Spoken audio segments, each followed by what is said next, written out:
Hello, good morning children. Hope you all are doing good and happy Children's Day to you all. And I guess that you all had safe Diwali. So now let us get back to our studies. Now let us see natural vegetation and wildlife. This is a sixth lesson in geography, and in this lesson we are not going to learn detailedly. We are just learning about the definition of natural vegetation and wildlife. So now, before going to that, we all know what is biosphere, is it?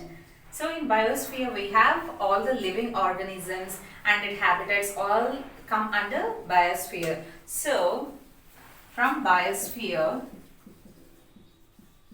these are the two components, natural vegetation and wildlife are the two components of biosphere. So let us see what is natural vegetation. If we see what is natural vegetation, what all comes under natural vegetation, children? All the plants, trees, and even human beings also come under natural vegetation. Natural vegetation means which is not created by man, which is there in the nature, that is comes under natural vegetation. So here plants, trees, humans all come under natural vegetation. And if we see wildlife, what all come under wildlife? The animals that are not domesticated by human beings come under wildlife. So can you give some examples for wild animals? Lion, tiger, all these are wild animals. So in this lesson we are going to learn about natural vegetation and wildlife, how the interaction between human beings and nature and the wild animals and their lifestyles and all, we are going to learn in this lesson. So we have learned the definition of natural vegetation and wildlife. So with that lesson is over and we are leaving chapter 7 and let us move on with chapter 8, that is life in the tropical and subtropical regions. So in this lesson we are going to learn about the interactions of human beings with the environment, and we know that every region is having different climatic conditions and every region is having different kind of food styles, their lifestyle, and everything is completely different. The culture that we follow in India is quite different from the culture that they follow in USA. So every region is unique and it has their own lifestyle. The food conditions are different, the climatic condition is different, the way of dressing, everything is different. So now let us see a few examples here. So life in the tropical regions, how the people live in tropical regions and how the people live in subtropical regions. So let us see with tropical region. So in tropical region we are going to learn about Amazon basin, life in Amazon basin. And in subtropical region we are going to learn about Ganga and Brahmaputra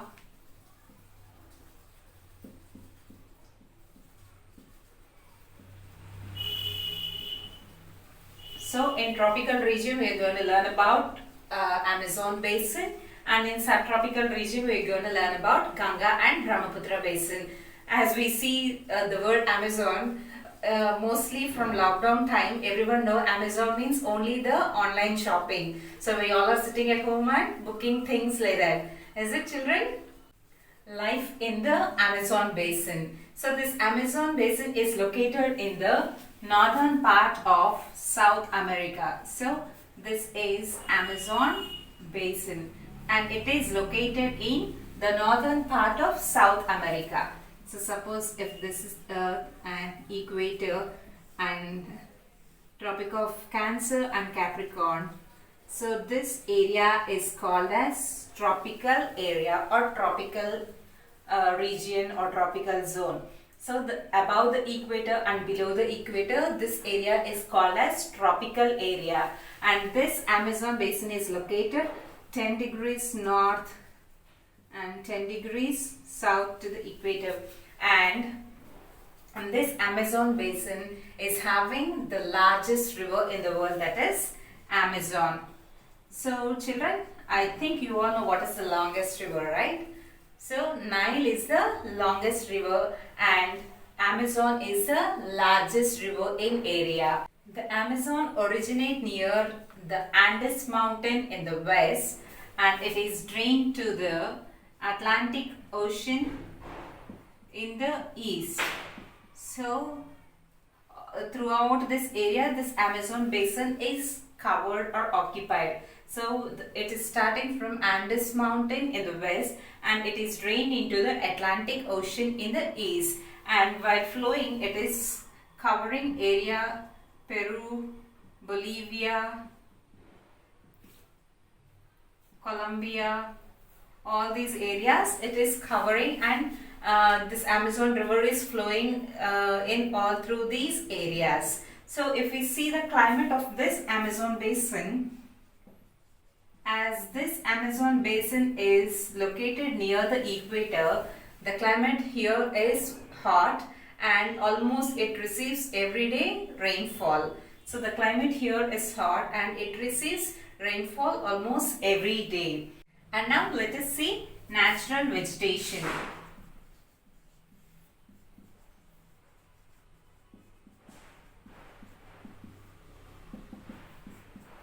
So here in Amazon basin, the largest part of this is occupied by Amazon rainforest. So in Amazon rainforest, we can see different species of plants, different trees and all will be there in Amazon rainforest. So we all know that in forests we can see different type of trees, and the trees will be tall and they will be broad, and it will have some trees will have broad leaves and all. So even in this Amazon rainforest also we can see different kinds of trees with big broad leaves and big trunks and all. So because it is so thick, even the sunlight cannot reach the floor and everything looks so damp and dull without the sunlight. So it will look so dark with greenery. So here this Amazon rainforest is also called as selva. So this Amazon rainforest is also called as selva, and here we can see thousands of trees here in Amazon rainforest. Now let us see the wildlife of Amazon basin. So there are number of animals that we can see in Amazon rainforest. So let us see what all the mammals we can see in Amazon rainforest. We can see mammals like jaguars, pumas and armadillos. So these are the animals we can see in Amazon rainforest, and reptiles like crocodiles and alligators we can see in Amazon rainforest. Children, do you know the difference between crocodile and alligator? The crocodiles will have broad mouth and alligators will have thin and long mouth. So that's the difference between crocodile and alligator. And we can see birds like macaw, toucans and hummingbirds. All these birds will have a long beak. And we can see fishes like piranha and arapaima. So these are the fishes, freshwater fish we can see in Amazon rivers.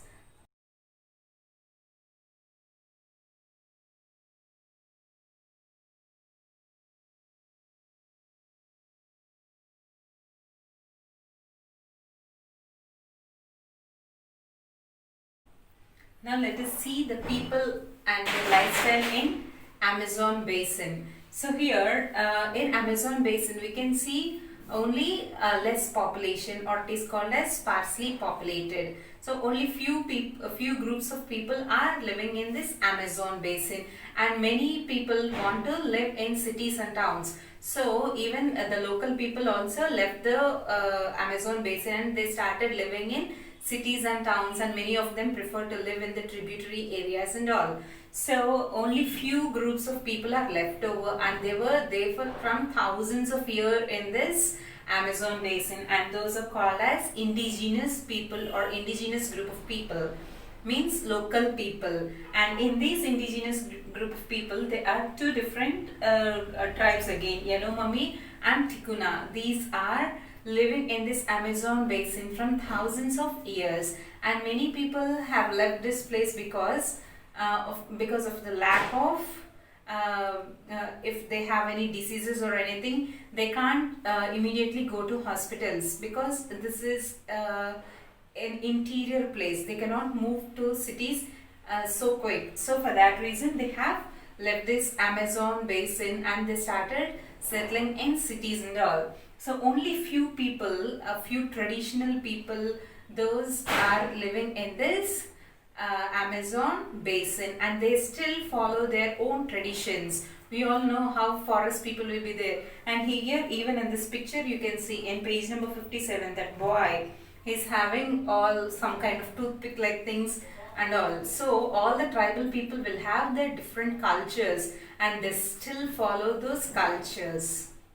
Some people settle a life in this Amazon basin, and some people are nomadic.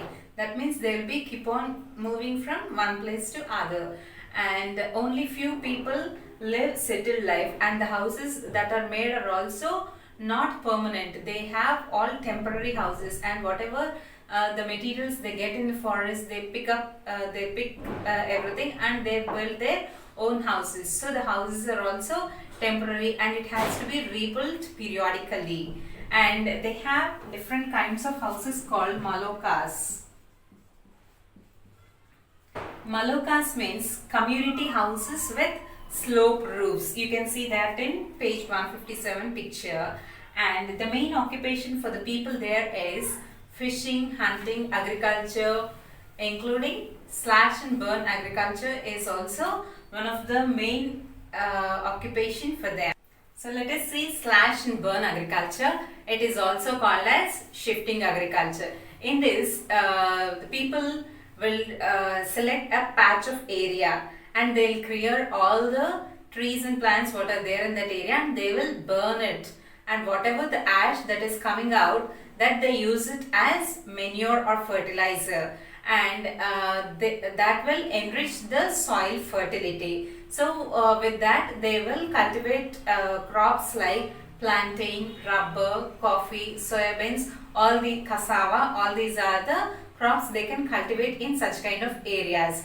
And after a certain time is over, then they leave that area and again they will move on to other area, because the soil fertility will get over after a while. So they leave that area and they will move on to other area. Like that, it is a repeating procedure. They'll take one patch of area, they'll do this slash and burn agriculture, they'll leave that area when the soil loses its fertility, and they'll be moving to other place like that. Impact of human interaction on the region. So here in this Amazon rainforest, local people only know the areas, and they have their own pathways and all. Other people, those who want to go, they don't know the direction, they don't know the ways and all. So in 1970, with the Trans-Amazonian Highway, this was built in 1970, so it has given a way to outsiders. The people from the outside can go into this Amazon rainforest through this highway. So people entered into this rainforest and they have destroyed the rainforest by doing deforestation, by taking away the timber, by doing mining, and by doing agriculture like that. So it has affected the ecosystem of the Amazon rainforest, and it also had a great effect on the indigenous people, because when someone enters into our place, we cannot live there. So it has got a great impact on the indigenous people, those who are living in this Amazon basin. The Amazon rainforest is the large sink for carbon dioxide in the world, and we can say these are the lungs of the world. The Amazon rainforest is the lungs of the world. Why do we say this? Because it produces large amount of oxygen which is required for us, and it takes out carbon dioxide which we release. So this Amazon rainforests are rich in oxygen, and if we keep on cutting the trees, what will happen? And from where we get oxygen? So we have to remember all these things, and if we do like this, it is leading to global warming, and again this is becoming a great problem. So we have to not cut the trees, and we each one plant one so that we can survive. Let us learn life in Ganga and Brahmaputra basin tomorrow.